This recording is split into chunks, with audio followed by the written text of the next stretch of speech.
You're listening to Living Room on ReachMD.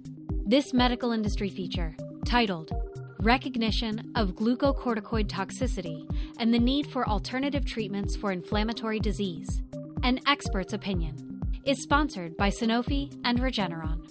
Here's your host, Dr. Charles Turck.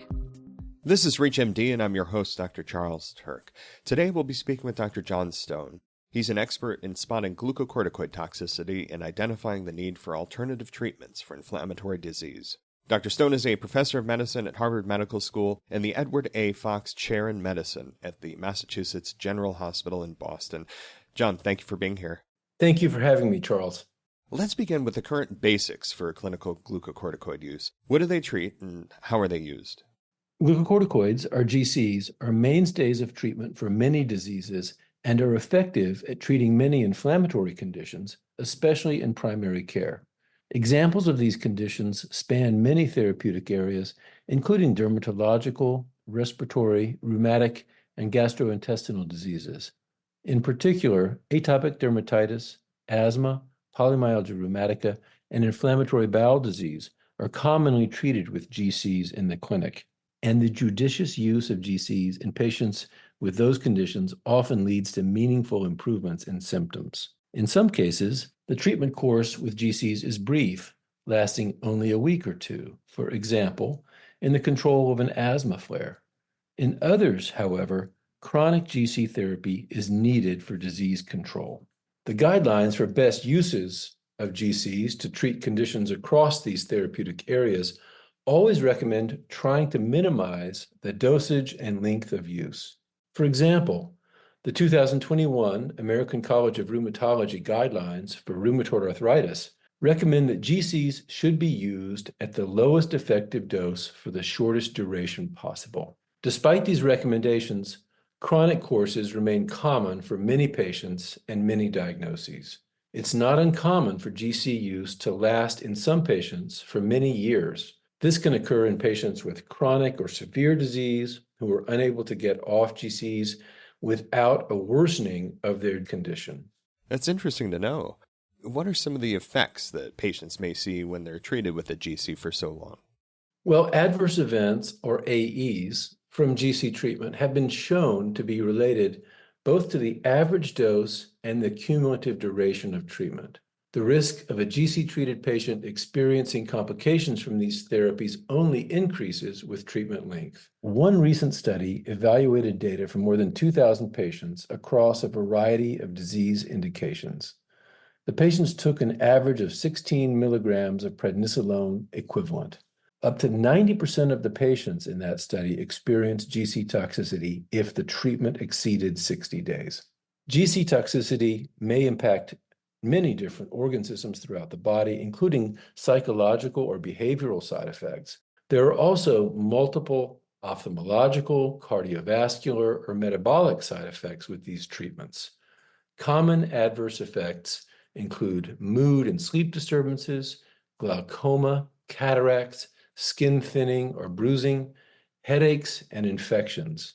In some cases, these treatment-related AEs are severe, resulting in a permanent decline in overall health. For instance, the risk of developing diabetes, hip or osteoporotic fracture, and heart failure all increase with the use of GC therapy. One particularly concerning statistic is that in one study, all-cause mortality increased more than sevenfold for patients who took as little as 7.5 milligrams of prednisolone equivalent per day. These data were reported in a comprehensive study of more than 150,000 patients over the age of 40 years. Part of this increased risk likely stems from patients' underlying disease, but GC toxicity probably also plays an important role since it may increase infections, cardiovascular morbidity, and overall frailty. It's also been reported that 58% of patients who received commonly prescribed courses of GCs experienced 2 or more serious adverse events, not just one side effect at a time. Those statistics are sobering. You did mention that AEs from GC treatment can be dependent on dose and duration of treatment. Can you elaborate on what that might mean? Are some symptoms more likely at higher or lower doses? Yes, that is correct.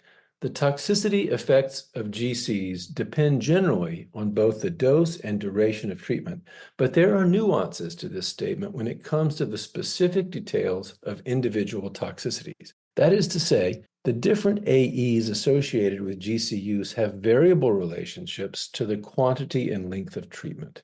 In fact, two broad patterns have been observed. Clinicians refer to a linear path of GC toxicity, which should be distinguished from a threshold pattern. For AEs that follow a linear path, the incidence of the adverse effect increases continuously with increasing cumulative dose. Edema, skin thinning, a Cushingoid body habitus, shortness of breath, and sleep disturbances fall into this category.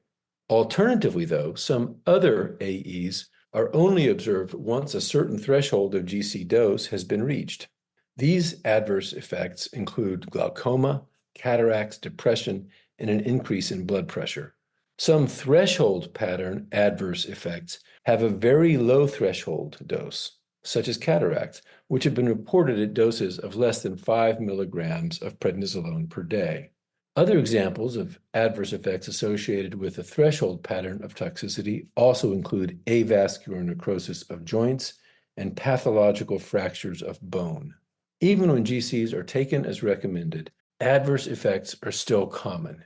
In my opinion, we have struggled to find the appropriate dose and/or duration of GCs that balance the benefits as opposed to the adverse effects for conditions in which chronic use is required.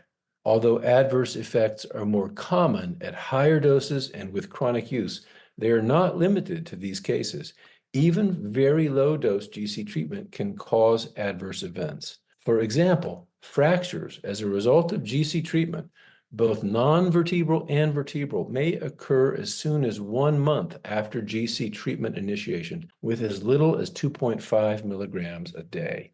One study also showed that although the bone loss associated with 2.5 milligrams per day of prednisone was preventable, anti-osteoporosis medications used in clinical practice were unable to fully prevent bone loss in patients receiving doses of 5 milligrams a day or more.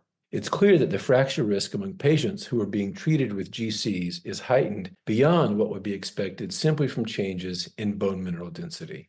Low doses of GCs have also been associated with increased risk of heart failure. Many common AEs from GC toxicity have been reported in patients taking less than 5 milligrams of prednisolone per day.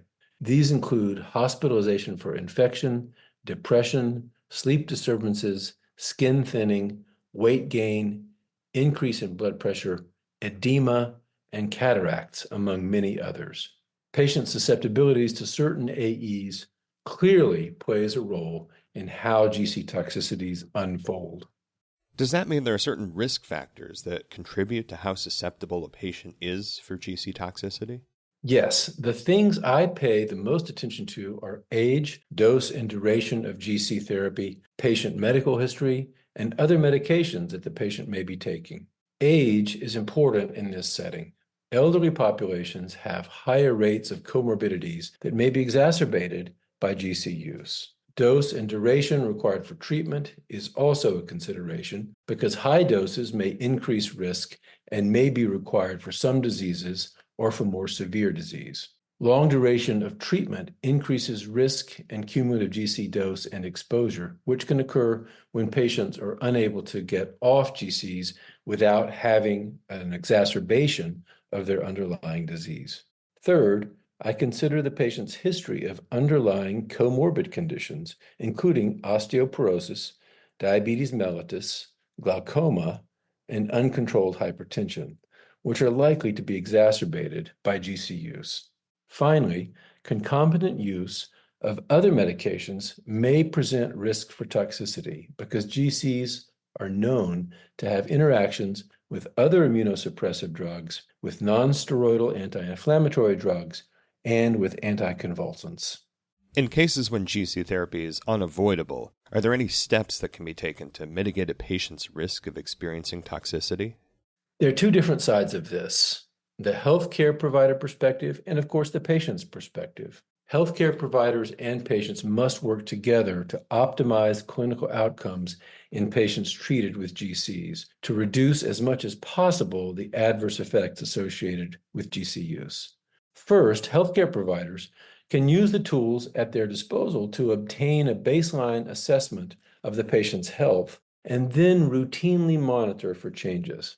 A typical baseline assessment for patients starting GC therapy should include a physical examination, a comorbidity evaluation, taking into consideration medical history, baseline laboratory tests, and a bone density test. Medical history is really important because the susceptibility to GC toxicity may be impacted by a patient's current and past dose, medications taken at the same time, and infection history.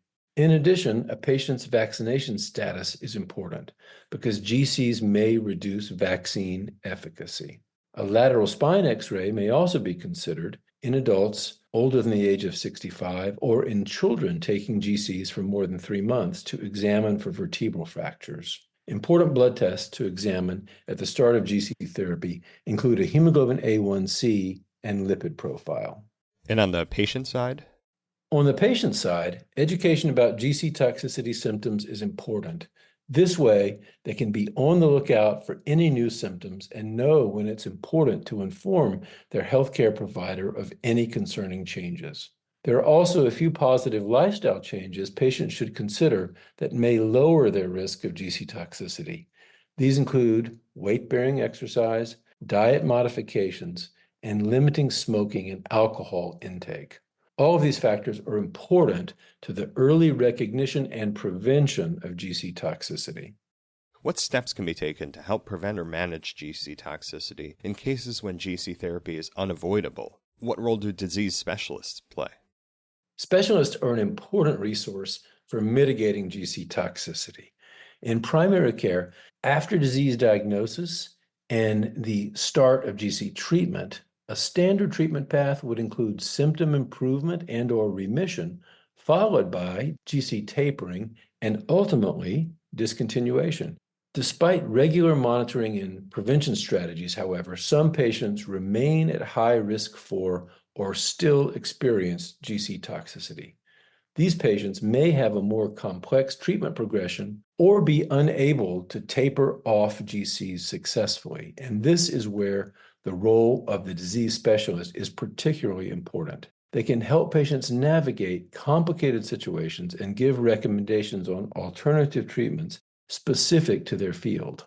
In addition, if a patient is in an at-risk population for GC toxicity or suffers an adverse event from GC treatment or can't discontinue GCs without having a flare of their underlying disease, referral to a disease specialist may be necessary to look for alternative treatments. Could you elaborate on the possibility of alternative treatment? Certainly. Over the last 20 years, many steroid-sparing options have become available as alternatives to GCs. These options differ depending on the patient's condition. Many of these new therapies have revolutionized treatment for inflammatory diseases. Alternative therapies to GCs are available in inflammatory conditions such as inflammatory bowel disease, polymyalgia rheumatica, atopic dermatitis, and asthma. But the need for alternatives still exists in many other areas. There are also many more alternative therapies now in development, being studied in clinical trials, that may be available soon. That sounds very exciting and promising. Since we're about to wrap things up, John, could you give us a quick recap? Of course. GCs are successfully used to treat many different inflammatory diseases, but their use can be associated with the potential for toxicity even at low doses. Patients on GC therapy should be monitored and educated about possible side effects. Ultimately, disease specialists should be utilized for more complex patient cases. They may recommend using steroid-sparing alternative treatments to improve inflammatory disease symptoms while reducing the risk of GC toxicity. It was great to speak with you today, and thank you for your time. Thank you, Charles. I've enjoyed this. This medical industry feature was sponsored by Sanofi and Regeneron. To revisit any part of this discussion, or to find others in this series, visit Living Room on ReachMD.com, where you can be part of the knowledge.